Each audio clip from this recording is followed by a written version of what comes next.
Shall I start now? Shankar sir, shall I start now? Okay, sir. So, good afternoon, Nandyal. How are you all? I hope everything is fine with all of you. Welcome back to all the participants to this day 2 of wonderful program that is International Webinar on Innovations in Pharmaceutical Sciences. Good to see this very nice, huge gathering once again. Thank you so much for being with us. Today we are very fortunate enough that we are having a very prominent and professional personality with us. Today's topic is basics of patent. By listening to this, you might get a question in your brains that this topic is related to advocates and lawyers. Yes, it is. Today we are having a very versatile personality with us who belongs to our own fraternity, a pharmacist like you and me, and a well-trained professional lawyer too. We will get a very rare opportunity to listen to such a blend of mixed personalities in one. So what are we waiting for? Dear participants and dear viewers, get set with your pen and paper and listen to the most important topics of today and the need of the hour, which is called as the basics of patents. Because this is the way the Indian researchers are a bit lagging when compared to the researchers across the globe. So I think this will be a very, very interesting session for today's. And with this short introduction, let me welcome my HOD, Dr. Shivashankar Reddy, to give a brief profile of the today's speaker and introduce to you people. So over to you. Good afternoon, everyone. It's my pleasure to introduce today's speaker, Dr. Yoganjaneyulu Kasetti, K&S Partners, Bangalore. Dr. Yoganjaneyulu Kasetti holds a PhD in medicinal chemistry from Naipur, Mohali. He has got 12 research publications in reputed international journals. He received GlaxoSmithKline Award for his best oral presentation, which was held in National University of Singapore. He secured Karnataka State 7th rank in Diploma in Pharmacy and Andhra Pradesh State 5th rank in ESET, and Kakatiya University in D-Pharm, he secured 3rd rank. He is also EC member, Pharmaceutical Science Editorial Panel member of E-Chronicon Journal for Pharmaceutical Sciences. Presently, Sir is working as a patent attorney and a patent agent for pharma and chemistry patent practice of the firm. His job involves patent searching, patent drafting, and prosecution in the areas of pharmaceuticals, biopharmaceuticals, medical diagnostics, therapeutics, and organic chemistry. He regularly appears before the Indian Patent Office in connection with prosecution of patent rights.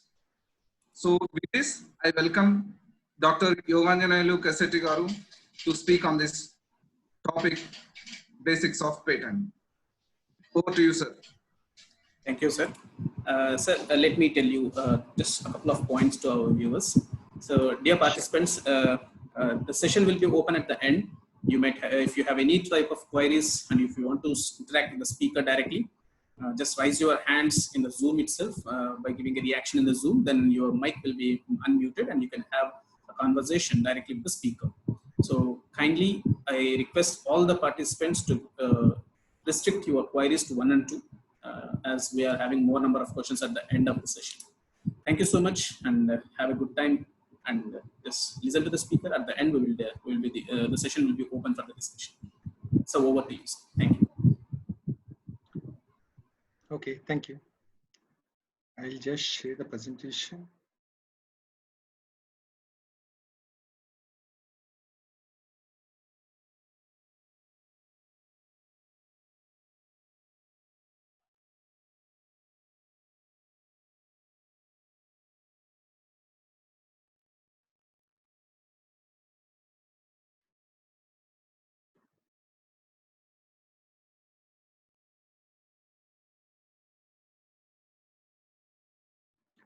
Okay, thank you very much for your kind introduction, Dr. Shivashankar Reddy sir. And also I am thankful to the coordinators of Santhiram College of Pharmacy and Association of Pharmaceutical Teachers of India for organizing this webinar session. Good afternoon, everyone. Thank you for joining us for today's webinar.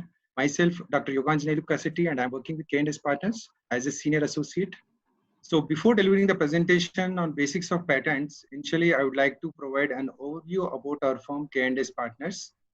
So let me share my slides.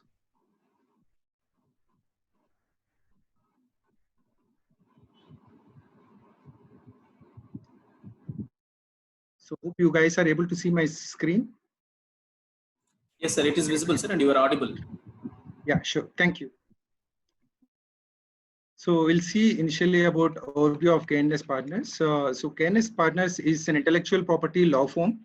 It was established in 1994. We have our offices in Bangalore, Gurgaon, Delhi, Mumbai, Hyderabad, and Chennai. We have headcount of about 267 people, comprising 37 partners, 84 professionals, and remaining support staff.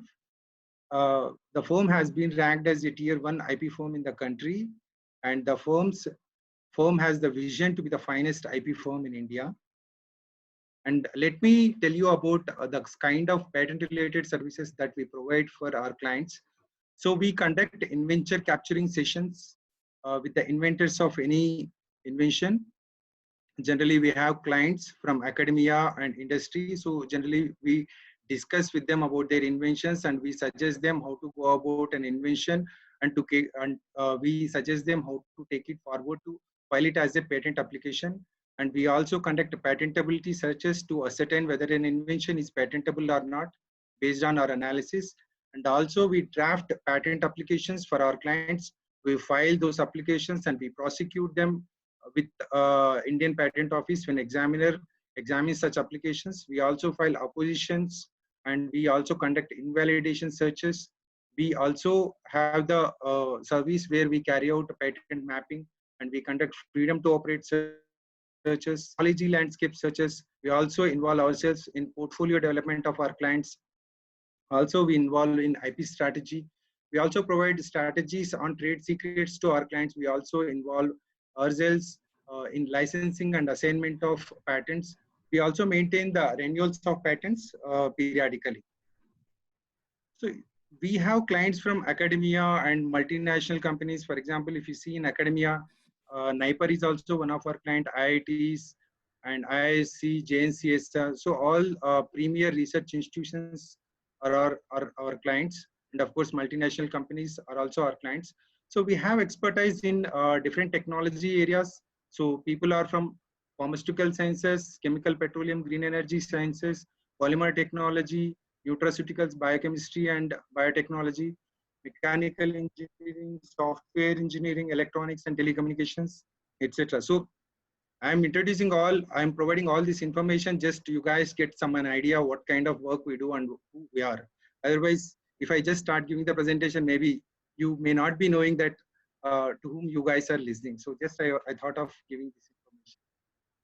So let's get into the presentation, basics of patents. I thought before giving information about basics of patents, I'll briefly, quickly introduce about intellectual property rights. So what are intellectual property rights and what is the need for us to study and various forms of intellectual property rights that are present. So we'll go one by one to understand further about the intellectual property rights and patents. So we know like properties of different types like movable property and immovable property, etc. But what is intellectual property? So intellectual property refers to original creation of the human intellect, such as artistic, literary, technical, or scientific creation.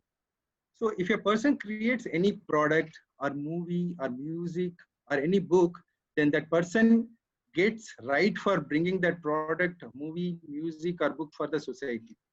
So if he brings such kind of creative property to the society, then he has to get some kind of protection or incentive for it, so nobody can copy it. So that is the major objective behind the provision of having intellectual property rights.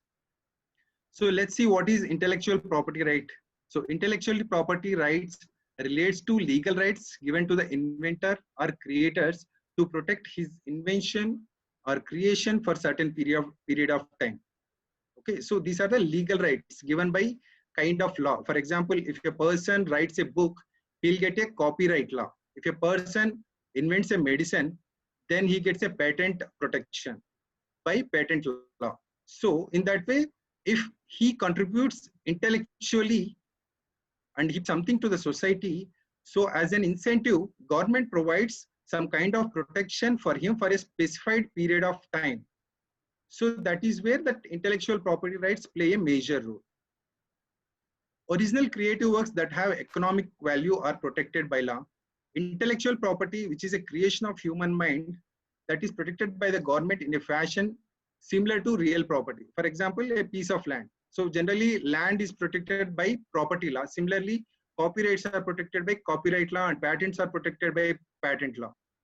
So there are different forms of IP. We'll see one by one what are the different forms of IP and of course, primarily about patents. So there we also discuss about duration of protection, what kind of protection. Sometimes these protections are implicit in nature, sometimes they are explicit in nature, and of course, what amount of disclosure he has to provide to the society. All those things we will look at it. So why intellectual property? So innovation promotes creation of new works in areas of technology.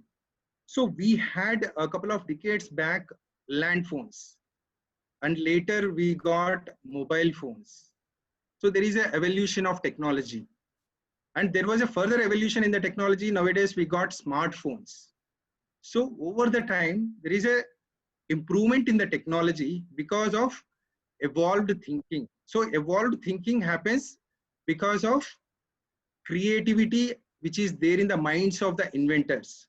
So we need to appropriately compensate that owner or creator of the work. We have to provide motivation for them to get such kind of innovative products into the market. So it also provides competitiveness, and this kind of evolution of technology promotes social and economic growth, inherently spurring quality and enjoyment of life. That is where we need the intellectual property. So what are the different forms of intellectual property rights? Generally, people from technology domain are majorly aware of patents, but there are various forms of IPR. Maybe some of them are not aware of. So that is where I thought I'll give you a quick introduction about various forms of IPR. Then our major focus will be on, of course, patents. So trademarks are brands, copyrights, plant varieties, geographical indications, IC layout designs, patents, trade secrets. So these are all the various forms of IPR. We'll see some of the important forms of IPR which will be, useful and important for in pharmaceutical perspective. So I'll not go in detail. I'll give you a quick introduction about all these forms. So let's take an interesting example. So I don't want you guys to sleep in my presentation. So I'm putting these kind of slides in the presentation. So of course, if you have different kinds of TVs in the market, which one will you prefer? One is Samsung, another one is unknown company, another one is Sony company. Definitely anyone will go for Samsung or Sony. Why? They had that kind of brand image. That brand image has identity. It has associated quality, trust, loyalty, opinion, and perception in the customer's mind. Because of what you are able to identify, this TV is of Sony, this TV is of Samsung, because it has a trademark, that is Samsung. It has a trademark, Sony. So what are these trademarks? Let's see. Distinctive symbols, signs, logos that help consumer to distinguish between competing goods or services. As you saw in previous slide, you can see different kinds of TV. There was unknown TV and there was Samsung TV. How did you identify this is of Samsung TV? Because there was a trademark of Samsung. So that is where the consumer to identify what is the product of Samsung or Sony. Okay. A trade name is the name of an enterprise which individualizes the enterprise in consumer's mind. So if you see the Samsung product, you just will think, okay, yeah, this is Samsung product. Yeah, of course, probably it will be having good quality, irrespective of earlier this TV was there or not. Because you have some kind of image on the brand, that is a trademark. Okay, legally not linked to quality. Legally, it has no value. Like, I mean, Samsung, okay, it is Samsung. Legally, nothing. It has no weightage. But in consumer's mind, when you say the name Samsung, oh, Samsung, the quality of the product will be good. So let us go with it. But the product of Sony will be good. Let's go with it. So rather than unknown company brand item, you will prefer the branded item, which is having a popular trademark in the society. So here in this case, for example, you know Tata products. Tata has got its own weightage in the market. So when people say it is a Tata product, so I think Tata recently has ventured into even grocery and all. So people start liking it, and without any second thought, they'll prefer to buy it. So similarly, Microsoft Windows. So of course, it's like popular operating system across the globe, and people go for it. So that is where this brand or trademark plays a critical role. And protection here is perpetual, and renewal happens every 10 years once. So let's see the next one, copyright. Copyright is a property right that protects original works of authorship, including literary, includes computer program, dramatic, musical, artistic work. So you can see on your right hand side, there is a Bahubali compact disc, which is of music thing. Okay. So music composition also copyright protected. So if somebody copies it without taking any legal permission, then they are punishable under the law of copyrights. Okay, if you don't know this, no, ignorance of law excuses no one. If you don't know the law, you will be punished. You can't say that I don't know the law, that I should not copy the music which was composed by some other person. I'm sorry for it. Nobody will listen to you because it is protected under copyright. Once if it is protected under copyright, you have to abide by the law and you will be punished for such kind of activity. Okay. Automatic right created with creation of work. So whenever the work is done, automatically rights get created. So registration is not mandatory in case of copyrights, because as I said in my previous statement, that automatically right will get created. So here in this case, term of copyright is generally for author's life plus 60 years. You might be knowing Chetan Bhagat's book, Two States. Even movie has come with this name, Two States. So here in this case, if director had released the movies, he would have taken permission from Chetan Bhagat. Of course, he has to take permission from Chetan Bhagat, and then only he can create a movie on this. Okay, so that's about copyright of IPR. And the next one is geographical indication. Geographical indication is a sign used on products that have a specific geographical origin. They possess qualities or a reputation that are due to the origin of the place. So for example, you know Tirupati Laddu. It has a typical taste and smell, and it's yummy. You can't compare it with any other kind of laddu. So it has its own quality, and it is because it is prepared in a specific manner in that particular place, because of which it has got that GI indication. And that taste, aroma, whatever that is there, that is associated with the product that is originated from Tirupati temple. Okay, so even Tirupati Laddu is also having geographical indication protection. Okay, Darjeeling tea, the aroma and taste of Darjeeling tea is also very typical, and it is like very popular in the tea brands. And of course, Kondapalli Bommalu. These toys are very unique in their, the kind of presentation, and they are very attractive. So they also got geographical indication. Of course, Mysore sandal soap as well. So GI is not owned by a single owner. It is generally by an association or an organization or authority.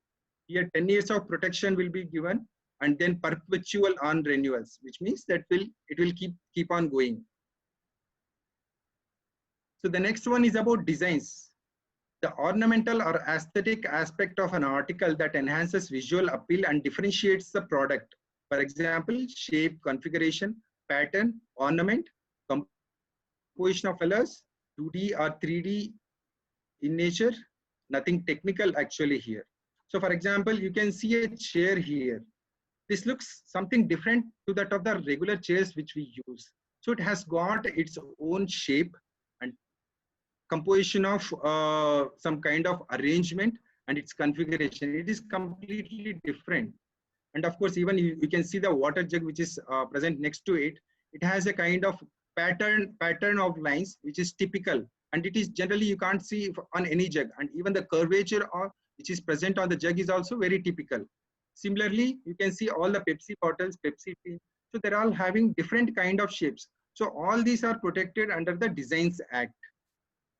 So here also registration is mandatory, and of course the registration will be based on novelty, and aesthetic appeal to the eye will be seen in all these case of designs. Protection is for appearance, no protection for function or activity, and protection is for 10 years and it can be extendable by 5 years.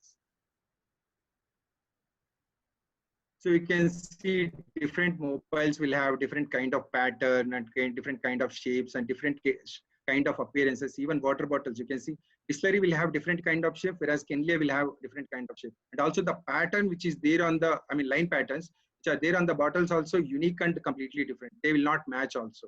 So these are all design related protections. So the next one is trade secret. So when invention is not protectable otherwise, so patent protection is generally only for 20 years, but if the person wants to keep it for more than 20 years, then what can we do? Then you can keep it as a trade secret. So let's see more about it. Practice, process, design, instrument, or a compilation of data or information relating to the business which is not generally known to the public, and which the owner reasonably attempts to keep secret and confidential. For example, let's see the Coca-Cola. Coca-Cola is there in the market more than 100 years, I believe, probably. So, but still, no other company has manufactured Coke with the same taste and flavor. This is because they have not disclosed the composition of the Coca-Cola to anyone. They kept it as a trade secret. Because if somebody wants to, in case of patent protection, you will get only 20 years. But if you want to run your business for centuries, then the way out is trade secret. You keep it as a secret, and then you can maintain the business for a long time. So trade secret can be an invention or an idea, survey method, manufacturing practice, experiment results, chemical formula, recipe, financial strategy, client database, etc. So these are all that can be kept under trade secret. When it is difficult to reverse engineer, then usually this trade secret approach will be adopted. For example, it is really difficult to take the Coke formula and to come out by reverse engineering. It is really challenging to identify the composition of Coke formula even by reverse engineering. They can't come out with the product. So in all those cases, generally trade secret option will be chosen for the protection of the property. So KFC chicken is also falls under trade secret. Even plant varieties also can be protected. There is something called Plant Variety Protection Act. So under this Plant Variety Protection Act, farmers can protect their new plant varieties, which should have novel and non-obviousness features along with their stability and uniformity. For example, if you see all the capsicum images of the capsicum here, image of the capsicum which contains different varieties of capsicum. So all these are protected because of their novelty, non-obviousness, stability, and uniformity features. So even integrated circuit layout designs are also protected. So layout of transistors and other circuit elements, including the lead wires connecting such elements, and expressed in any manner in a semiconductor integrated circuit. So likewise, there are different forms of IPR. Now let's get into the patents. So of course, this is the primary interest for us, and we'll see what are patents and why do we need them. Okay, what is patent? Patent is an award for the inventor and a reward for the investor. So inventor puts a lot of energy and effort, and of course, investor puts so much money into it to get a product out of some innovation or research. So after putting so much energy, effort, and money, they expect some kind of returns out of it. So government provides a protection in the form of patent by giving a monopoly for them for a period of 20 years. So it is a technology centric. Patent protection is territorial in nature. I'll explain you what is meant by territorial nature in the next slide. So here in this case, once a once the investor applicant, I can say applicant gets the patent, he'll get exclusive right to sell, market, manufacture, and or distribute that products. So no other person can work on this invention for selling, marketing, manufacturing, or distributing it for 20 years. But of course, that invention should be made public, unlike in trade secret. So why patent? So it protects the creator from infringer. Let's say if I work for 20 years and I identified something and I just commercialized it, somebody copied it. Within 3-4 months, he launched another product using the same technology of mine. And of course, since he spent less time and less money on it, because he already knows what kind of product it is, he can sell it at lesser price. Then whatever the effort and money, whatever I had put on the same research will go into waste, and I'll incur definitely a loss because of the competitor who is selling the product at a cheaper price. So to protect in such instances, patents are helpful for the innovators. So it also compensates the creator monetarily. Since he is having monopoly for 20 years, of course he can get the royalty. I mean, if somebody takes it for license, he can get the royalty also, or else he can commercialize the product. Recognize the creator in the society. If suppose a person identified a mobile phone, then he'll get that kind of recognition. Oh, he's the person who has identified this mobile phone. So that kind of reputation or recognition he gets in the society. And also it promotes development of science and technology in the society. Once the innovator gets this kind of boosting that nobody can work on it and he can only sell it for 20 years and he'll get that kind of recognition, then he'll get definitely boost and motivation, and he can work for bringing out many innovative products into the society. So there are different kind of patents. Broadly, we can categorize them as product, process, and use patents. So product patents, it includes genes, proteins, vaccines, compounds, and compositions, medical devices, and apparatus. So in case of process patents, one can protect their process for producing any of the above products which I have mentioned in the above, and method of manufacturing devices and apparatus. And of course, use related patents. Let's say protein A used in treating cardiovascular disorders, but the same has been found to be useful in treating Alzheimer's disease. That can also be protected. But of course, these use related aspects are not patentable in India. Of course, they are patentable in US. So I'll explain you what are the patent ineligible subject matters in India. So we'll discuss about all these aspects in the next slide. So I have mentioned in my earlier slide, patent protection is territorial in nature. So what is meant by it? So if you want to protect your invention in India, you have to reach out to the Indian Patent Office and you have to apply for a patent. So it is not like that.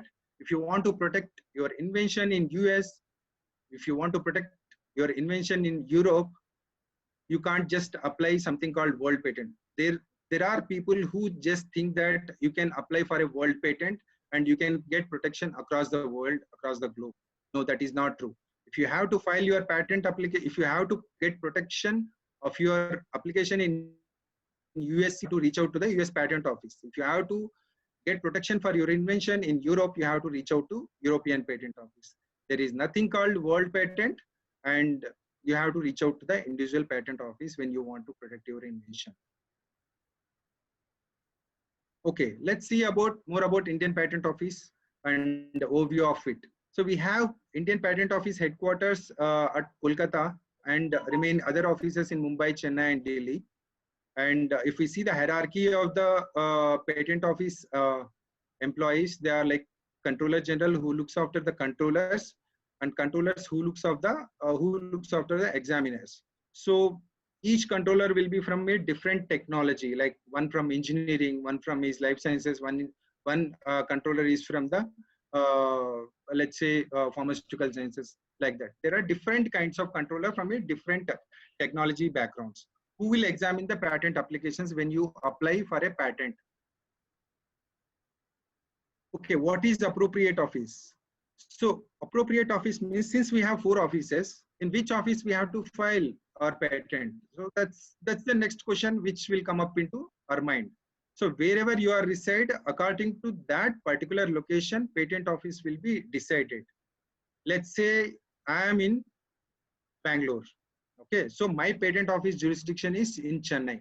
So I have to apply for a patent in Chennai only if I am the innovator or the inventor of any invention. Okay, so let's say if a company, it is not there in India and it is there in US, then they will not have actually any kind of residence in India. Then in those cases where they will file the patent application, in which patent office they have to file the application. Then, so he has to have a patent agent who will provide service for him. So let's say I am a patent agent. I am in a Bangalore. So my place of business will be considered as a jurisdiction for filing the patent. If I am in Bangalore, again my patent office jurisdiction for my applicant, though he is in USA, it will be Chennai. Likewise, Indian Patent Office has given jurisdictions for all the states. So for example, for Gujarat, Maharashtra, Madhya Pradesh, Chhattisgarh, Daman, Diu, Dadra, Nagar Haveli, all these people, they have to file patent application with Mumbai Patent Office. Likewise, they have given the list. Accordingly, applicant has to file the patent application. So this is another interesting topic, foreign file licensing. So if the inventor or the investor thinks that my invention is having potential applications or potential value or commercial value in USA, it is not having much value in India, then he can go for filing patent application in US? No. The applicant has to take permission from India saying that I wanted to file an application in USA, which I am not filing in India, hence please provide me permission for it. So they have to take permission from the Indian Patent Office. There is a provision, something called foreign filing license under section 39 and rule 71. So one has to take permission, and then only they can go outside the country for filing the patent application. Otherwise, please remember that it is a criminal offense. So what are the advantages of patenting? So avoids duplication of research. Let's say if I am filing patent application, tomorrow another inventor will understand that this is already there, so I need not to work on it. Otherwise, if same thing comes into the market and after 10 years he realizes that 10 years before somebody has come up with the product in the market, then there is no point of spending time, right? So that is where whenever any inventor working on any invention, periodically he keeps a check in the databases whether this particular invention is worked by someone or patented by someone.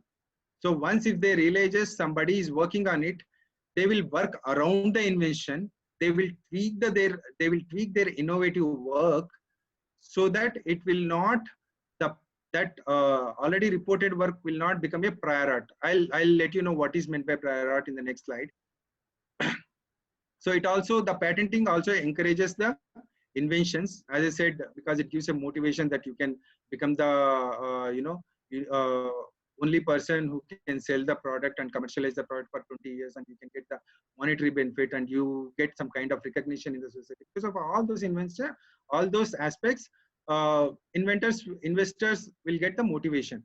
Helps in the industry to improve existing technology to produce cheaper and better products. Helps to frame business strategy according to the trend of technology. Okay, so here we can see, like, once 2G technology is there, development happened 3G, then development happened 4G. Currently we are in 4G. I think 5G is also almost in trials now. So likewise, technology is growing because we are motivating the people who are doing research in those kind of areas. So as I mentioned in my previous slide, we'll discuss about prior art. We'll see what is prior art, because I have to tell so many aspects about prior art in my upcoming slides also. So let's see what is prior art. Prior art is all the information accessible to the public before the specific date. Filing of a patent application. Let's say I wanted to file my patent application today. So if something published before filing of my patent application, that is called prior art. Relate in the same area. Let's say I am working on medicine useful for treating diabetes. So for the timing, just think that I am working on a rosiglitazone. For your quick understanding, I am telling. So rosiglitazone has kind of structure you are aware of, because most of the audience are from, I think, pharma background. So rosiglitazone is having the particular structural features. So just one day before, if somebody has published that information either in the patent or non-patent, means research article, magazine, website, anywhere, if it is there, then I cannot file the patent. I mean, even if I file, but that patent will not be granted, because one day before of my filing, somebody has put it on the public disclosure. It is publicly available. So the art is a generic name for invention research that might be disclosed anywhere globally. So if you are filing a patent application in India, it is not necessarily that you need to have prior art only in India. Across the globe, wherever somebody in US, one day before, if they are telling about rosiglitazone one day before, I mean, if not with the name, same name rosiglitazone with the same structural features, then gone. I can't file the patent application. I mean, it is mere waste, because it is mere wasting of money, because patent office will not going to grant the patent, because in USA somebody has filed the patent application, or somebody has put it on his blog that rosiglitazone is useful for treating diabetes. Done. I can't file a patent, or if you file also, it is a mere waste. So what is actually prior art? Let's see what are all the aspects that will be covered under the term prior art. Prior art includes previous patent or patent applications. Patent, maybe people might be knowing, just for the sake of young students, I just wanted to tell the difference between patent application and patent. So patent application means you are applying for a patent. So once it is granted, once Indian Patent Office tells that, okay, your invention is acceptable, it has some kind of features, so we are granting it, then it is called patent. Okay, that is the difference between patent and patent applications.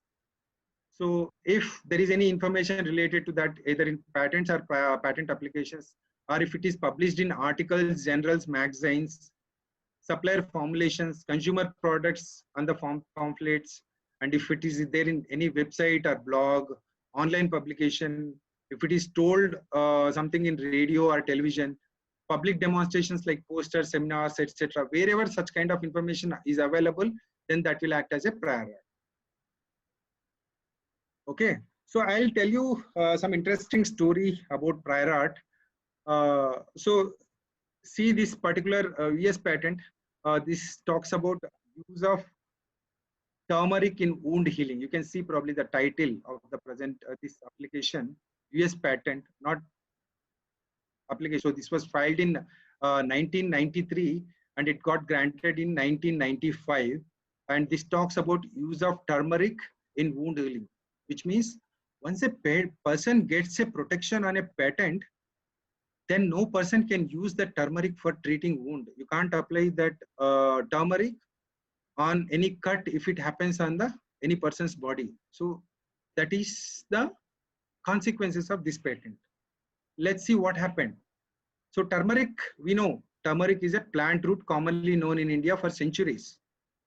Has diverse medicinal properties, including wound healing property of turmeric. You know, even probably for every child would have experienced this, when there is a small cut on their body, mom or grandma says apply turmeric on it. So this is like ancient technology. I mean, from Ayurveda we know that.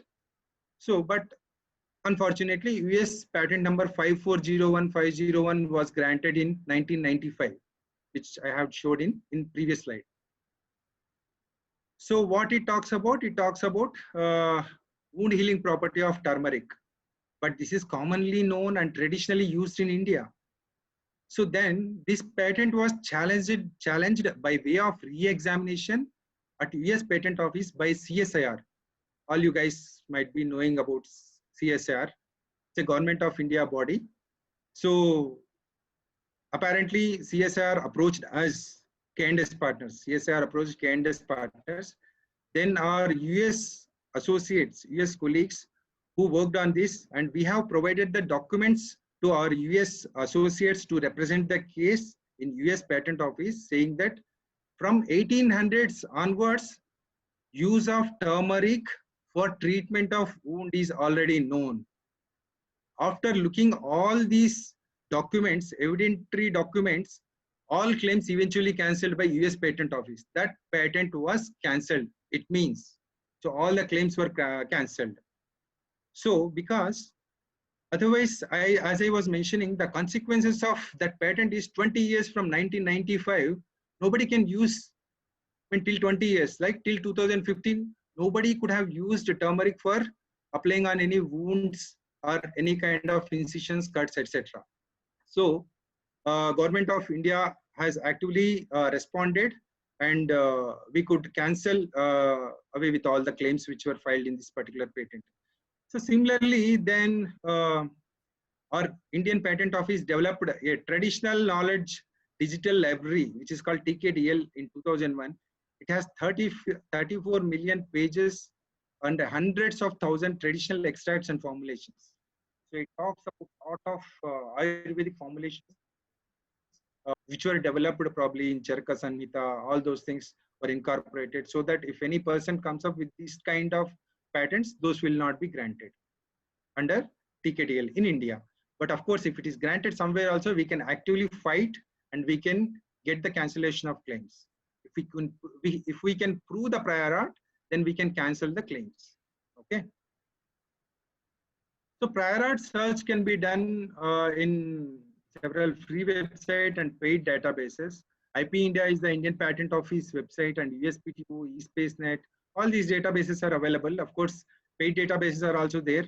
Micropat, STN, Derwent, Delphion, IEEE. So a lot of paid databases are also there. One can use for conducting the prior art search. So generally, these paid databases are very costly. Huge amount required to be paid. So we have subscription for those kind of databases. So whenever our clients want any kind of assistance in conducting the patentability searches, we conduct a patentability searches for them, and we provide our thoughts or analysis inputs saying that whether the invention is patentable or not, and how they have to work around the invention if they have to overcome the problems associated with the prior art. All those kind of suggestions we provide in our day-to-day activities. So after patenting, generally what people will do, of course, they have to go for commercialization.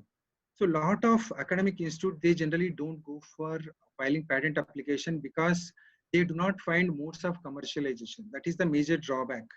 Generally, they go for research publications because patenting involves some kind of investment, because you need to pay fees for the Indian Patent Office and you have to maintain it. So annually also you need to pay. So that is where generally people, academic people think about it twice. So generally, according to my observation, I saw mostly they are interested in filing, they are interested in publishing their research work in a research article rather than filing it as a patent. Probably I felt this could be one of the reason. Probably different reasons could also be there. So, just at this juncture, I wanted to let you guys know there are modes of commercialization. So if you are coming up with a patent and if you don't know how to commercialize it, then there are ways and means to do it. Of course, patentee directly can enter into the market and can launch the product, and they can give their rights to someone, and they can, of course, license it to someone. For example, you can see CDRI, Central Drug Research Institute. They had invented so many compounds, ibuprofen, which acts as an anti-malarial, and they have given the rights, they have assigned the rights to Nicolas Piramal for commercialization. And local anesthetic drug, centobutidine, they have given it to chemicals for commercialization. RT theater, this is an artemisinin derivative, anti-malarial compound. It was given for Themis Chemicals. Concept, this is a contraceptive, and it was given to Hindustan Latex. So CDRI, being a research institute, they have invented all these compounds and they have given it to companies for commercialization. Okay. So Shivshankar Reddy sir, just wanted to understand, we are left with 10 minutes. So can we extend it, or how is it? Yeah, you can, sir. Please proceed. Okay, is that possible? Yeah. Ishak sir. Yeah, please. Up to what time can we prolong it? Sir, we have enough time, sir. No issues. No issues with respect to time, right? Yeah, Okay, please. okay. Thanks. We are Dr. getting a very good response from the audience also, because I can see the chat box here. A Okay. huge, tremendous response and overwhelming response is there, sir. Please continue, Is sir. it? Please. Sure. Okay. Let's see about requirements of patentability. Can we file everything as a patent? No, there are certain requirements which we need to fulfill for filing a patent application. And then only it can be granted as a patent. Okay. An invention will be granted in the form of a patent if it is satisfies the following criteria. So 3 criteria, important criteria. One is novelty, another one is non-obviousness, the third one is utility. Novelty means new, non-obvious means it should have inventive step, utility means it should have some kind of industrial application. So these are the general requirements across the globe. Requirements for patentability similar in most of the geographies, like in India, US, Europe, everywhere. Every patent office sees these kind of requirements. There is something different, which is jurisdiction specific, that is called subject matter eligibility. As I was mentioning in my previous slide, that use claims are not patentable in India, but they are patentable in US. So this is where subject matter eligibility comes into the picture. I'll talk about subject matter eligibility in the next few slides. Okay, besides all these things, we need to have sufficient enablement and working examples. If you are telling, let's say my compound is having anti-diabetic activity, if you write a line, my compound is having anti-diabetic activity, that does not work. For patent office, they need some kind of proof in the form of biological activity data. You have to tell, okay, so known drug or any previously known form of this drug will have this kind of this much anti-diabetic activity. My compound is having this much anti-diabetic activity. See the efficacy. So all these kind of examples, comparisons that are required. You need to technically demonstrate the invention with the appropriate working examples. Okay.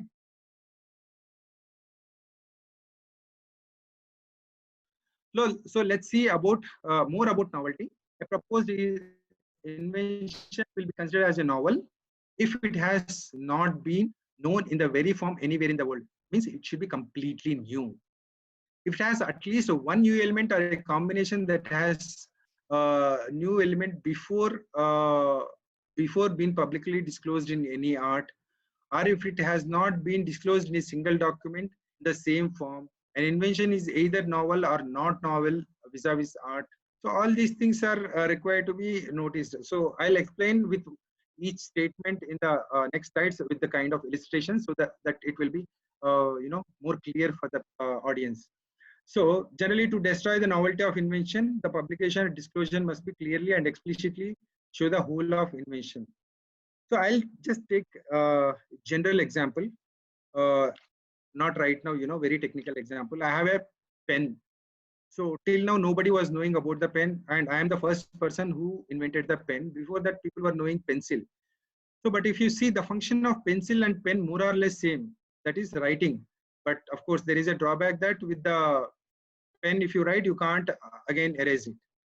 So, but still, since though the purpose of the pen and pencil are same, but the very form is different. Pencil is completely different. It has a kind of needle which is different from the kind of lead which is present in the pen. So in view of all this, though the purpose is same, but still objectively they are different. Technically they are different. Pen is novel in view of pencil.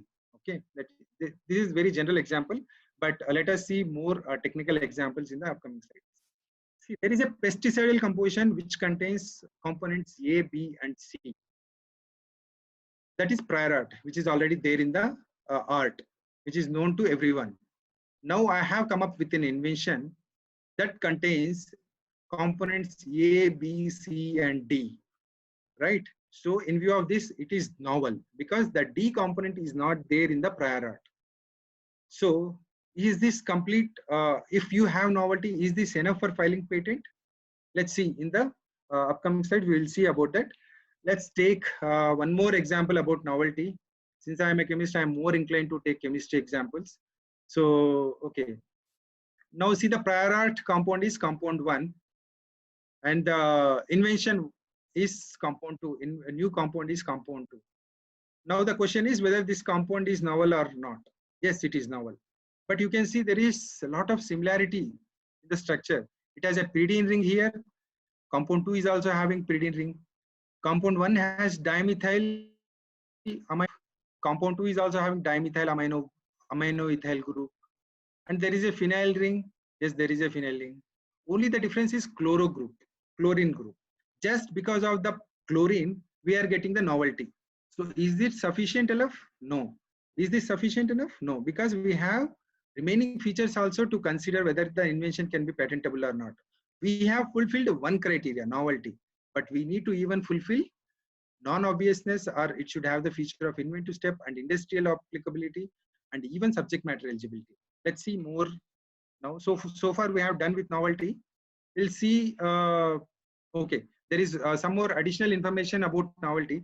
A lot of times we get this kind of question from our clients that I have published my research article 3 months back. Now I wanted to file my patent application. Can I file a patent application now? Yes, you can file patent application in India and US because they provide a grace period of 1 year. So let's say if you have filed your research article, if you have published your research article on January 1st, 2020, you can file your patent application by 31st December 2020. Till then, your publication will not act as a prior art to you. After that, according to the Patent Act, your publication will act as a prior art to you. But few countries such as Europe, Japan, China, they do not allow this. Only India and US, they are allowing. Of course, few more countries are also there when there is a different list for it. But for the time being, for the discussion purpose, I have considered these examples. Hope you guys get it, because I saw a lot of times these questions from academia people that even many of the inventors, they come up with this query. They ask, we have just published the research invention. So can we file a patent? Yes, you can file in India and US, but you can't file in few other countries. So there are drawbacks associated with it. So that is where we generally tell our clients, don't publish any research work unless you file a patent. You just file it later on, you can publish it. That is not a problem. Okay. So non-obviousness or inventive step. So we are done with novelty thing. Now we will see about inventive step aspect. Okay. What is inventive step? There is something called section 21JA. It is Indian Patent Act, related to Indian Patent Act. So inventive step means a feature of an invention that involves technical advance as compared to the existing knowledge or having economic significance or both, and that makes the invention not obvious to a person skilled in the art. So this is the language of the act. Very boring language, no? I know. When I wanted to sleep, I used to read Patent Act. And now this has become my profession and I get more interest in the work nowadays. Okay. So let's see what is meant by this.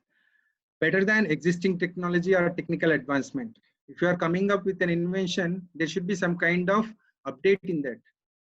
You also would have noticed there is some kind of difference in the 2G technology, 3G technology. From 3G to 4G, there will be some kind of update, and from 4G to 5G, there will be, of course, some kind of definite update. So that there should be some technical advancement. So that is where we are telling that invention should involve technical advancement. This is technical advancement. So the next one is economic significance. So what kind of economic significance it has?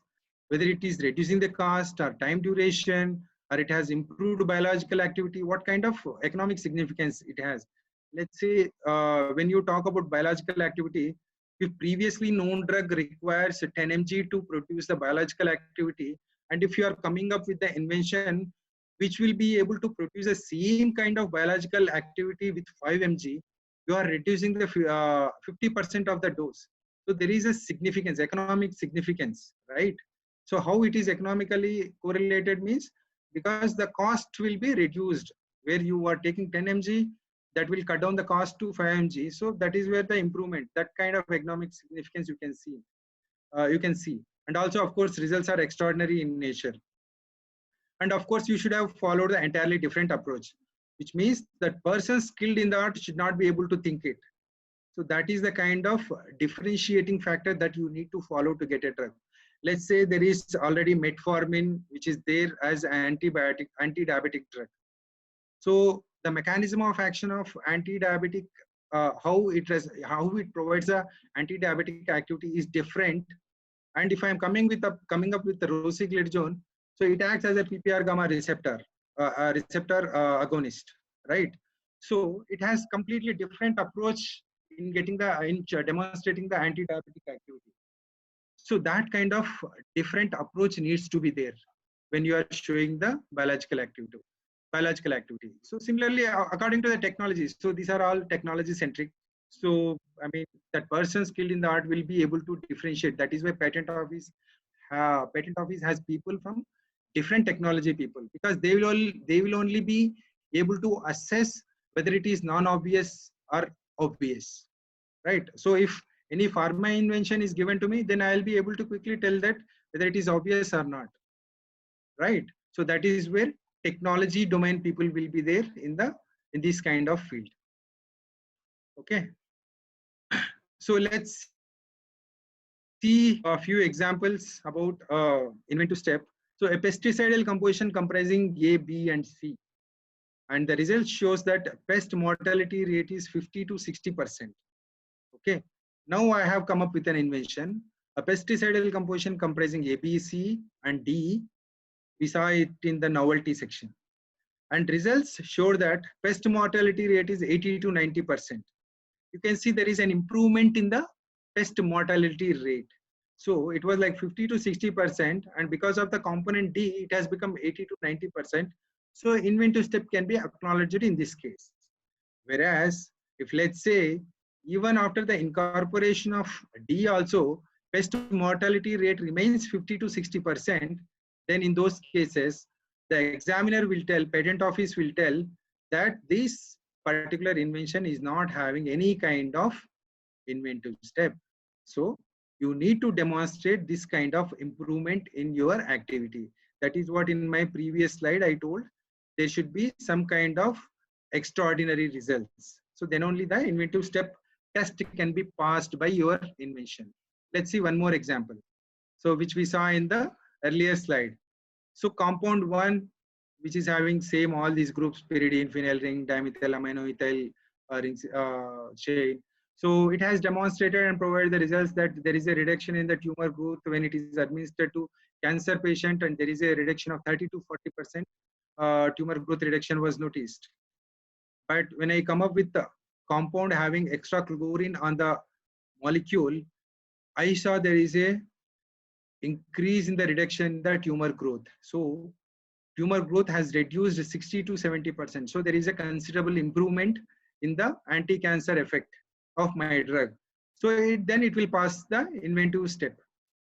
Otherwise, if it shows similar kind of, let's say, even 41, 42 also, that will be considered as a minor variation in the result. So then it will not pass the inventive step. Okay. So these are some of the aspects. Not mere novelty achievement will be successful for you to get the patent. Your invention should also comply the inventiveness step. So it has to pass the inventive step.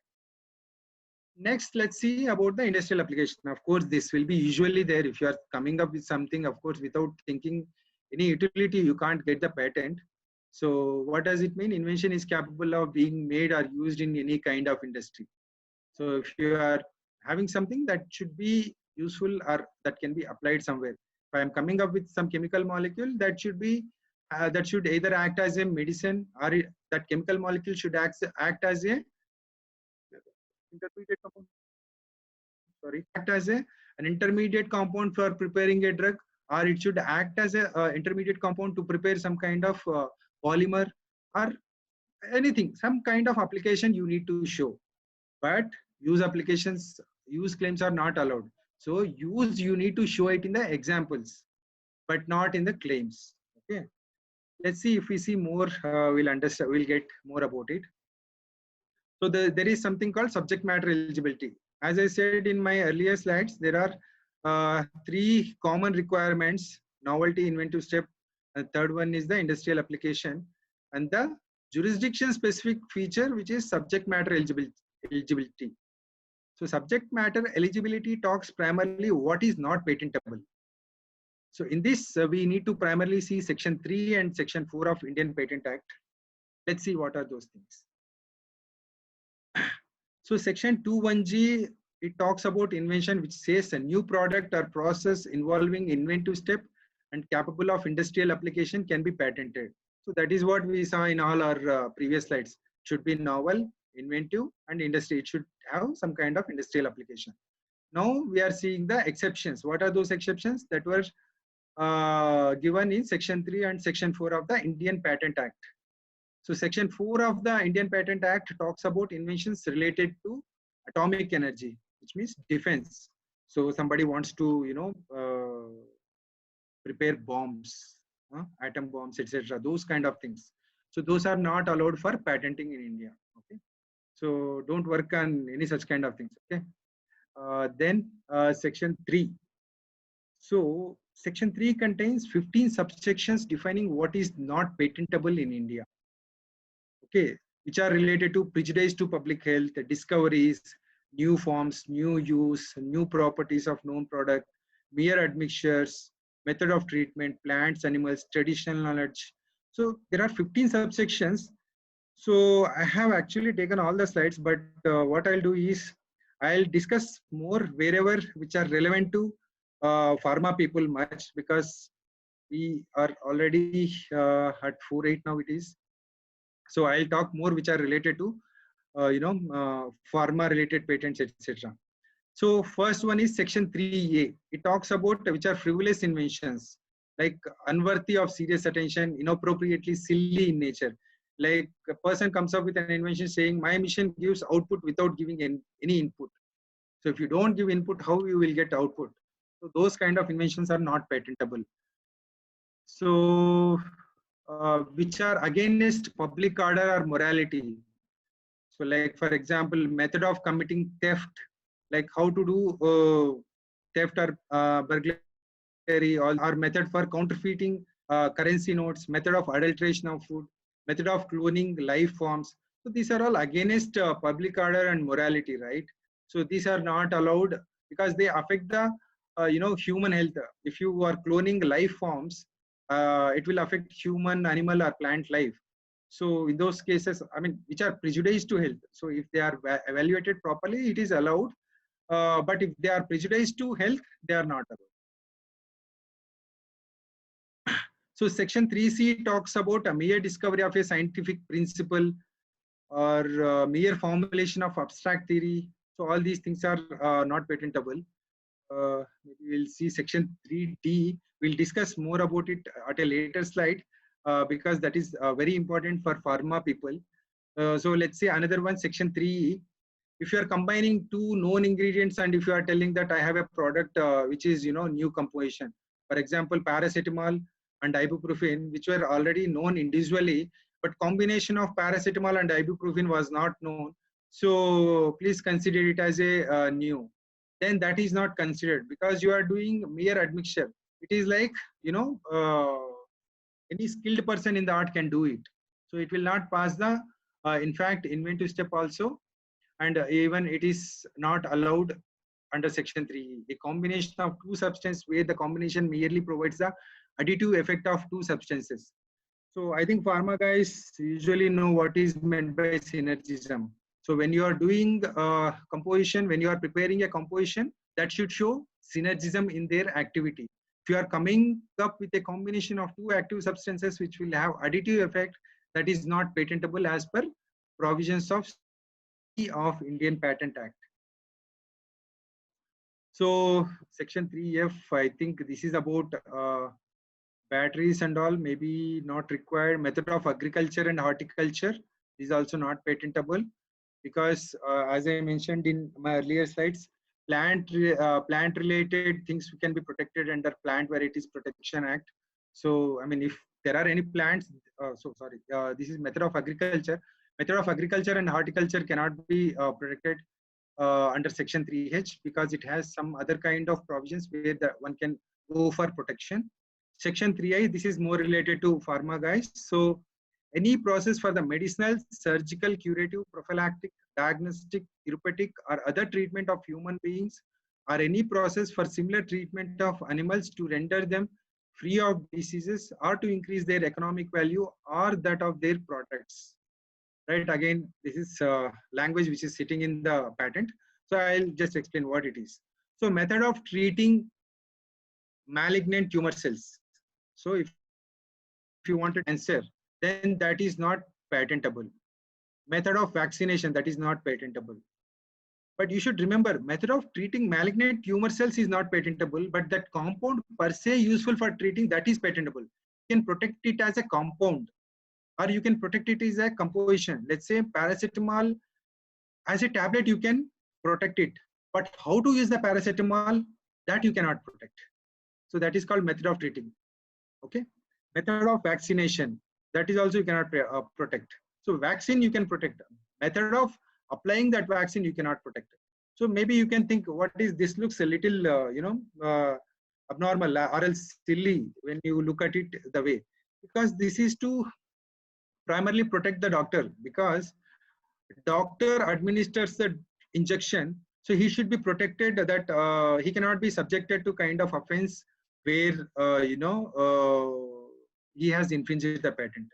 So method of treatment is not patentable in several countries, but there are some ways and means how to protect this. That depends on jurisdiction or patent office of the country. Of course, in India, in any form, method of treatment cannot be protected. So there are various forms of protecting method of treatment. Like in US, you can protect it as a use of a compound for treating. So something like that, you have to claim those kind of aspects. Okay, method of treatment of dental plaque, method of treatment of sheep for increasing wool yield. So all these aspects are not patentable in nature. Section 3J talks about plants, animals and all.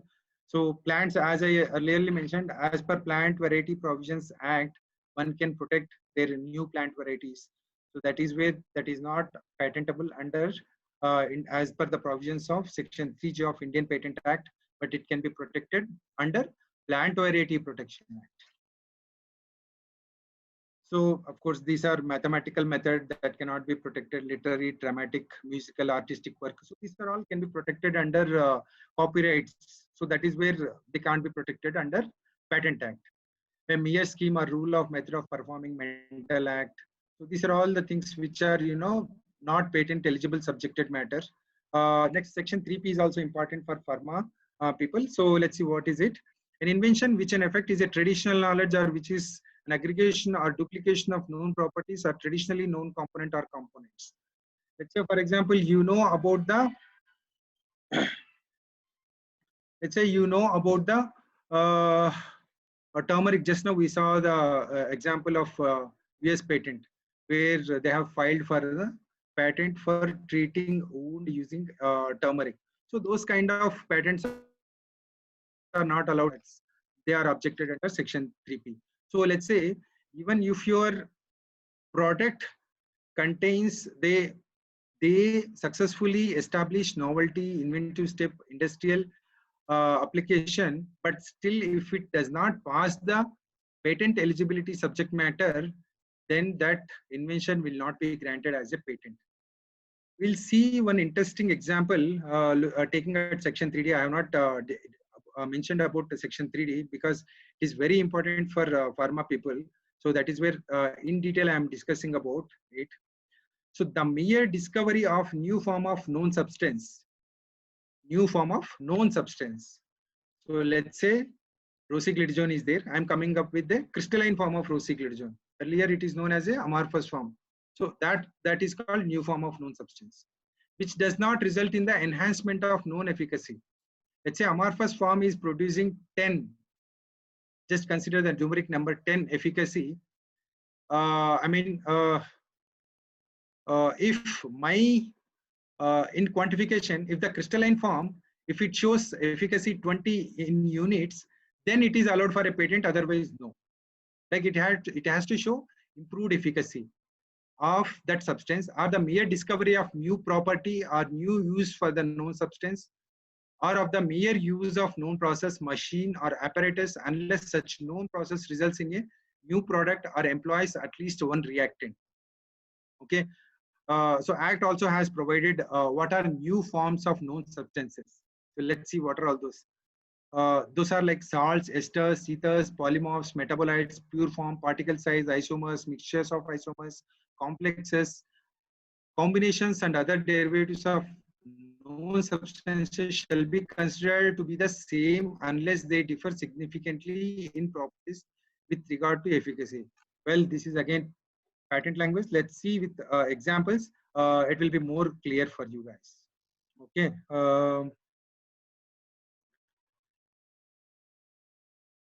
So isoforms. If you see sulfadimidine and sulfisomidine. Hello. Shivshankar Reddy sir, you are able to hear? Yeah, sure. Yes, sir. Yes. You are audible, Okay, sir. okay.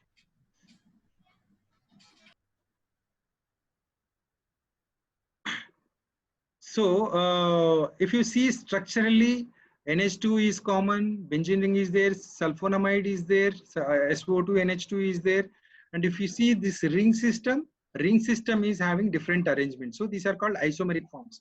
So if already somebody has filed a patent on this, if you are coming up with this invention, you cannot, and even if you file, it will be objected under section 3D. But to overcome section 3D, if it has to pass the section 3D test, then you need to show improved activity with sulfisomidine compounds when compared to sulfadimidine compound. Then it is allowed for patent. Then it will be granted as a patent.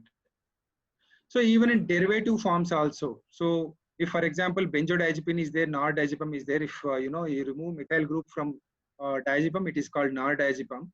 So if you remove methyl group, that is just mere removal of one group. But because of that group, if there is any significantly improved activity is shown up, then it is allowed as a patentable subject matter. Otherwise, it will not be allowed under section 3D. Okay. So I'll take you through examples only because the text is not that useful for understanding purpose. So same thing, cisplatin and derivative. Here I have shown derivative not patentable. So if you see the derivative has one hydrogen which is replaced with chlorine.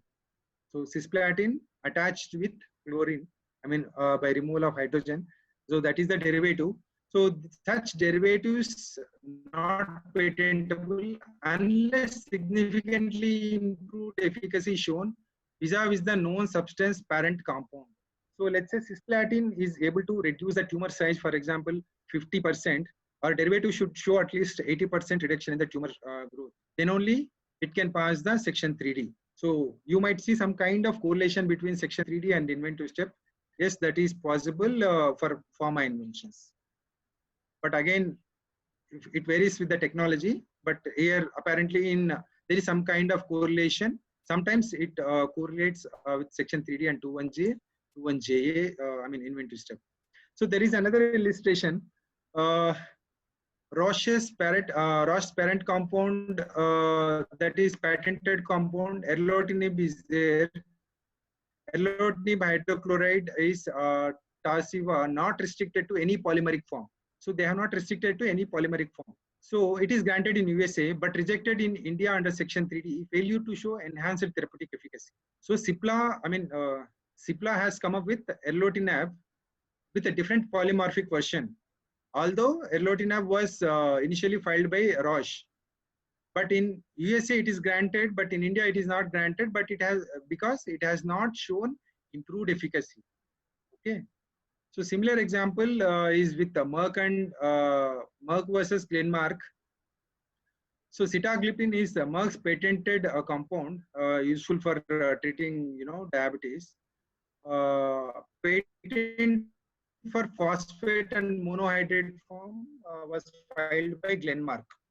So basically they have come up with, Glenmark has come up with sitagliptin monophosphate, sitagliptin phosphate and sitagliptin monohydrate. That was not granted in India, although it was granted in EPE, because they could not give a appropriate response for the objection raised by the Indian patent examiner under the provisions of section 3D. So they could not show improved efficacy when they prepared the sitagliptin phosphate. So that is where Indian Patent Office did not grant the application. So you can see now the difference. So some patent got granted in Europe, that same very invention was not granted in India because law is different from country to country in few aspects. Okay. So similarly, there is an interesting case. Of course, this is kind of landmark case for section 3D. So, so the parent compound is imatinib mesylate. So this was filed as a patent by Novartis itself, and later on they had come up with the polymorphic form of imatinib mesylate. But Indian Patent Office has rejected the same application. They told that there is no improved efficacy has been seen with this particular imatinib mesylate new polymorphic form. So that is where they did not allow this patent, and it was not granted in India, though it was granted in some of the other countries. So in the statement of the act, there were several lines where it also talks about new use of known substance. Let's say rosiglitazone for anti-diabetic activity is already known. If tomorrow X and YZ person coming up with anti-cancer activity of rosiglitazone in India, it is not allowed, whereas it is allowed in some other jurisdictions, for example in US. So these are as per the provisions of the Indian Patent Act. One more thing, mere use of a known process. Unless such a known process results in a new product or employs at least one new reactant. So basically whatever section 3D I have given in 4-5 lines, I had breakdown into few statements, and I am explaining for your better understanding. For example, we know that aspirin can be synthesized by reacting salicylic acid with acetic acid. That is known synthetic way to prepare the aspirin. But if, of course, this is also known, for the sake of example, I am telling about it. Salicylic, if I am coming up with the new process, salicylic acid reacted with acetic anhydride to give aspirin, I am coming up with this invention. Whether now this process is allowed or not as per section 3D. So to overcome section 3D, if you are using new reactant, for example, in case of first scheme, salicylic acid and acetic acid were used as a reactant. But in case of my invention, salicylic acid and acetic anhydride I am using. So I am using a new reagent here, new reactant here. So it will not be objected since I am using acetic anhydride as the new reagent. Okay. Though I am preparing aspirin using salicylic acid, but since at least I am employing one new reactant, in view of that, my invention will not be objected under section 3D. Okay. So process for, as I mentioned in my previous slides of section 3A, process for medicinal, surgical, curative, prophylactic, diagnostic, therapeutic or other treatment of human beings or animals is not allowed in India. But for purely cosmetic purpose, if any method of treatment has filed as a patent application, that will be accepted. Okay, traditional knowledge, I think already we had examples and we discussed. Indian patent system, I'll quickly take you through this. I'll not explain much because already we are running short of time. We crossed the time. So generally, it is always advisable to conduct a patentability search before filing a patent application to understand whether your invention is patentable or not. And once after filing the application with any patent office, let's say we are talking about Indian Patent Office. So Indian Patent Office, if you are filing your application with Indian Patent Office, then after some time, Indian Patent Office examiner will examine the application. That stage is called prosecution. After examining the application, he will issue something called first examination report. If he is not satisfied with the invention write-up, invention write-up in the sense, if he feels that there is some document which talks about this and because of which I am not able to give novelty, then you have to provide your response saying that no, my invention talks about this, the prior invention talks about this. So in view of that difference, my invention is novel. So such kind of objections you have to address. And if the examiner satisfies your response with your response, then he'll grant the patent. And that patent, annually you have to renew that patent.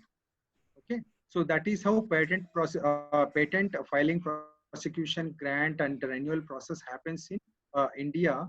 So this is the complete flow chart.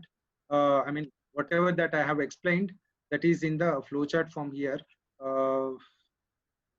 Okay, let me explain. Let me take you through this.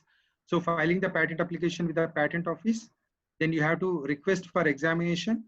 After requesting for examination, patent office will issue examination report. Then you have to provide the response, and if objections are overcome, then patent will be granted for your invention, and issuance of letter of patent document will also happen. But if your objections, if your response is not satisfactory to the examiner, then he will ask for hearing. So one-to-one discussion will happen with the examiner. Then we need to again provide response. If he satisfies with your response, again it will go for the grant. If he is not satisfied with your response, then the patent application will be rejected. And of course, there are again further ways. I mean, that does not actually fall under the basics, so I have not covered that aspect here. So same thing I had put in the form of text here, and I told about a fee. So for filing patent application, 8,000 fee we need to pay, and 20,000 of a request for examination fee, which we need to pay for the patent office. And there are certain requirements that it should not cross 30 pages and 10 claims. If it is beyond that, you need to pay extra fees. And of course, for startups, small entities, and individual applicants, there is reduction in fees. For example, startups will get 1/5 of discount, and small entities get a 50% discount when they wanted to file application. For example, individual and startups, when they want to file application, charge will be like 1,600 rupees and 4,000 for request for examination. So there is a reduction, 1/5 reduction is there. So I think same things. So maintenance of patent. So once after the grant of patent, you need to maintain it for 20 years. I mean, that is the patent term. So that maintenance will happen by paying a renewal fee every year. There's something like generally whatever the subscription charges generally people will provide for taking any kind of Tata Sky and all. So similar thing, but just don't correlate, because these are the efforts of the inventor. For example sake, I have taken. So yearly you have to pay some amount, so that patent office maintains it in their website. Okay. And so these are some conclusive remarks. So efficient management of IPR is essential, which involves appropriate planning, continuous creation and protection, maintenance of protection, commercialization, and constant evaluation. So these are all essential aspects one need to consider if they have to have efficient management of IPR in place.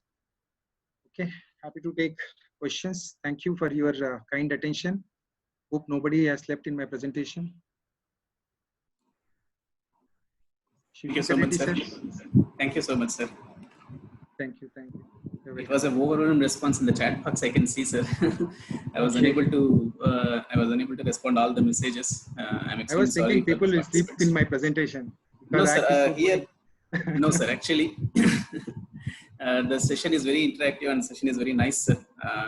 In our previous session, I used to see that number of participants used to left once they will feel poor and once the time goes on.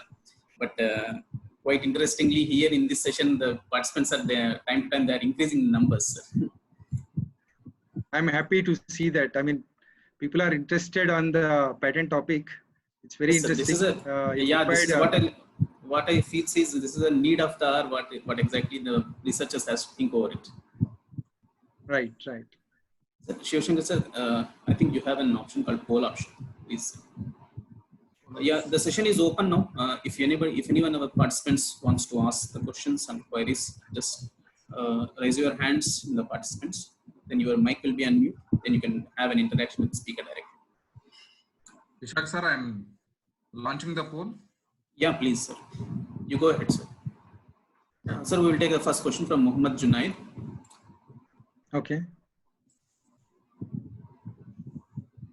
So, Muhammad Junaid, are you able to listen? Your mic is unmute now.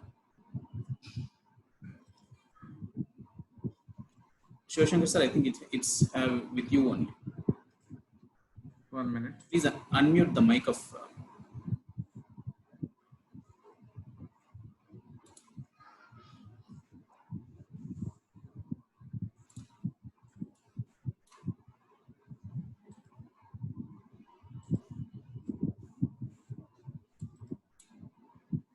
No, even minute, I think.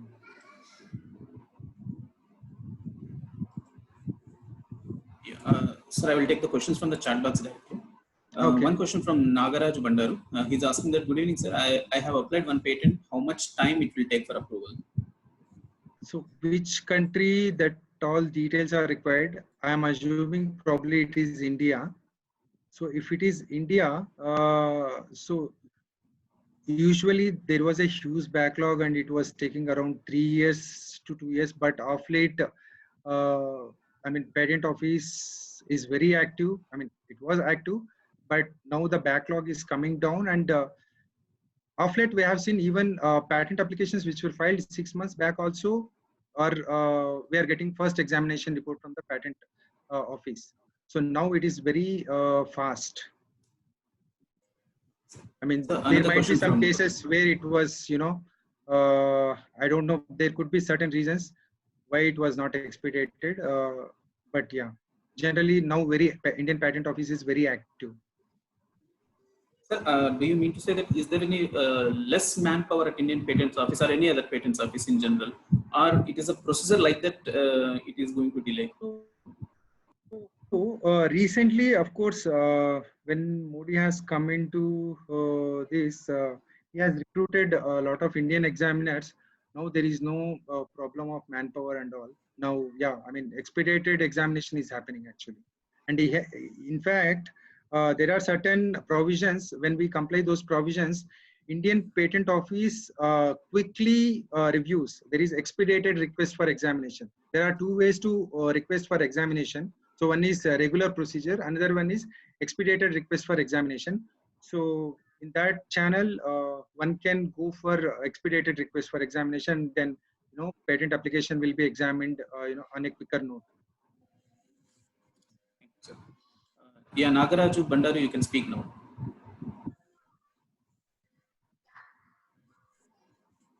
Mr. Nagaraju, are you able to listen to me? Sir, your mic is unmute now. Yeah, please. Good evening, sir. Hi, good evening. Sir, what is the difference between the patent publication and the patent, sir, normal patent? What is the difference between that? Okay, so patent, there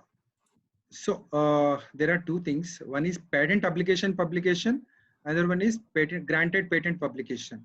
So patent application publication means whatever that you file with patent office, it will be disclosed to the public. That is called publication, application published. Okay. When it is granted, after grant, so once publication happens, then examination also happens. After the examination, if the examiner satisfies with your invention, he will grant the application. After the grant, it will be published. That is called granted document publication. So if still you have any kind of query, you can please ask. I think, sir, let me tell them. Please, may I add some part to your answer, sir, with your permission? Yes, please go ahead. So what sir is telling is that two types of publication. One is publication of your application. Right. And second is after the patent office has given the patent number, then publication of the patent number. I think, is it okay, sir? Right. So two times publication happens. One is before the examination, another one is after the grant. Yeah. Okay. Right, sir. Thank you, sir. Another question is, which country's patent will be more useful or more worthy future? Question from the chat box. Okay. So it's very subjective. So see, I mean, like, it is technology specific also again. So for example, one disease is prevalent in one country. So of course, that particular medicine will have potential in that particular country. So whenever there are orphan drugs also, you might be knowing. So orphan drugs are, rare disease drugs. So those generally, even people also, they generally work very less in those areas. That is where they give orphan drug, consideration for that. So for example, diabetes, it's very huge in India. I mean, diabetic patients are more in India and USA, if you see. So diabetic patients, if you are coming up with any anti-diabetic drug, that will have huge potential in India, US. Okay, if it is some other disease which is prevalent in Europe, that will have potentiality in that country. So that is where inventor has to even do such kind of analysis before patenting. So I mean, you can't file in each and every country, even if you don't have any kind of commercialization or potential value there. So people generally, I mean, applicants will generally see where their invention will have potential value. There only they go for patenting. So it's very subjective. I mean, I hope this answers my question. It is very challenging to identify that. So there are even KPOs who work on this. They tell that where your drug needs to be launched. I mean, which is the potential country to launch your drug. All those kind of things are there. Another question from Swati Varma. Why there is no patenting for farmers? So she wants to know that what are the ways to get a patent for the farming or agriculture? So they can protect their work through Plant Varieties Protection Act. Okay, for new plant varieties, whatever they come up. So I have mentioned in one of my slides, if it satisfies the requirement like novelty, non-obviousness, uniformity, and stability with their product features, then they can go for protection through Plant Variety Protection Act. But if they are coming up with the new compositions, then that can be protected under Patent Act. Like for example, so we have filed a couple of patent applications where organic farming related compositions we have filed. So like organic farming is like booming now, and lot of applications we have filed with Indian Patent Office where compositions having only organic ingredients.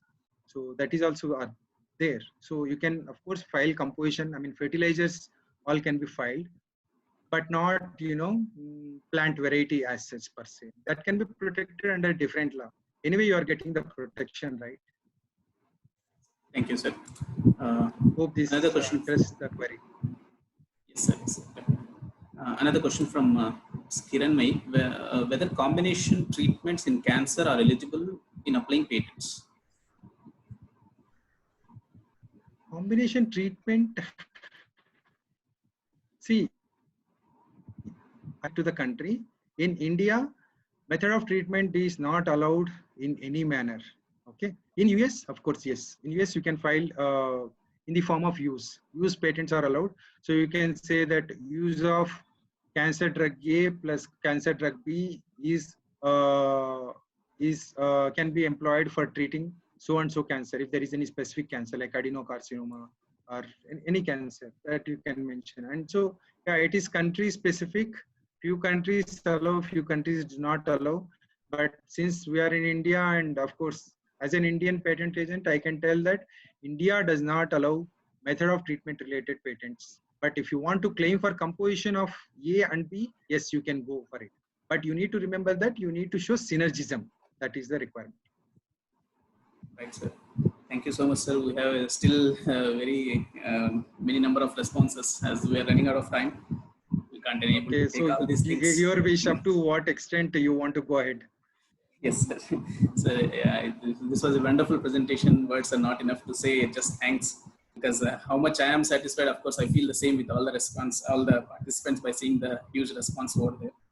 So thank you so much once again, sir, for being with us and sparing your very valuable time with us and clarifying some of the doubts of our participants.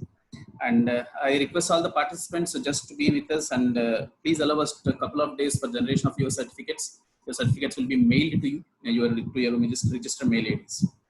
With this, we are closing with the help of with a short formal vote of thanks from our Dr. Shivashankar once again. Okay, I wanted to thank all the audience. Sorry to interrupt you, sir. Thank you for your active participation, and thank you for attending the webinar. It gives motivation for us also to present our talks to the academia, and it's really encouraging for us. And of course, if things work out, we'll do such kind of sessions going forward as well. Definitely, sir. Definitely. Sure, sir. Thank you so much. Whoever will, sir, Shivashankar, sir, over to you, sir. Yes. So now I propose vote of thanks on this 2-day webinar. Firstly, I would like to convey my heartfelt thanks to Dr. Yoganjaneyulu Kasetti garu for accepting our invitation and for giving a wonderful talk on the topic basics of patent with many examples, easy examples, and how each and every person, whether a student or a teacher or a professor, could understand it. It's my duty to thank our chairman, sir, Dr. M.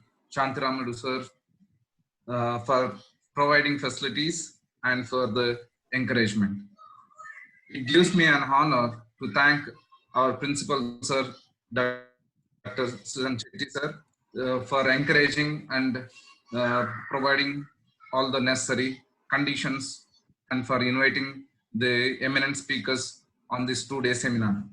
I also thank all the HODs and the staff members of our institute for helping us to conduct the webinar and make it a grand success. It's my pleasure to thank all the participants who have participated from different parts of the country and other than India also. Lastly, I thank one and all for your participation in our webinar. Thank you, sir. Thank you so much, sir.